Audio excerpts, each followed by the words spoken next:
और इस सब में वास्तव में श्री प्रभुपाद स्वामी महाराज, जिनकी कृपा से ही हम लोग भक्ति में आए, उनकी कृपा से, यदि उनकी कृपा नहीं होती तो हम लोग कभी भक्ति में नहीं आते।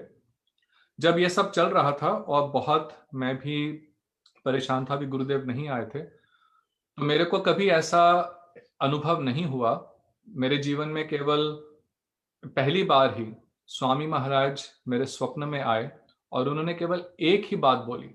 उन्होंने कहा कि तुम यदि श्री नारायण महाराज को छोड़ोगे, क्योंकि अब देखो वहां पे उस समय ये हमें ऑप्शन दी जा रही थी कि या तो आप नारायण महाराज को छोड़ो अथवा इस्कॉन को छोड़ो। वो आप उनका वो सेट स्टैंडर्ड है, अगर वहां जाओगे तो यहाँ आना बंद कर दो।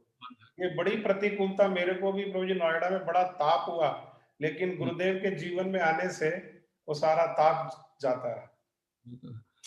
तो ये अब, और उस समय क्योंकि मेरा तो और कोई यहाँ पे संबंध ही नहीं था, जो मैं जिसको भी जानता था वो सब सब हम लोगों का संग तो इस्कॉन ही था।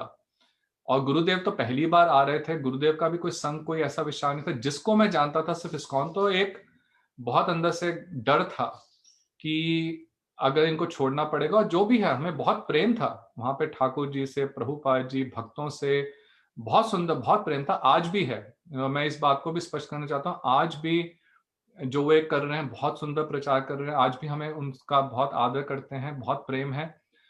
तो अंदर से भय था कि जिस वस्तु के, जिसके साथ, जिस संघ में 10 वर्ष से, बचपन से हम लोग उन्हीं के साथ हैं, अब कैसे बीच में डिसाइड करें। एक तरफ गुरुदेव, उनको भी नहीं छोड़ सकते, एक तरफ पूरी इस्कॉन संस्था।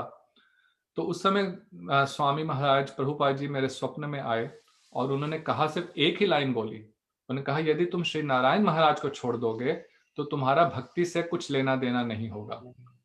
तो बस वो उनकी आज्ञा में समझ गया कि यदि भक्ति करनी है तो तुम्हें महाराज के पास रहना पड़ेगा। बाकी यहाँ कुछ और चाहते हो तो फिर तुम डिसाइड कर लो, तुम्हारे को जो और चाहिए, पर भक्ति करनी है। और मुझे आज तक उनके शब्द बहुत स्पष्ट रूप से स्मरण है। तो उसी के बाद वो ऐसी शक्ति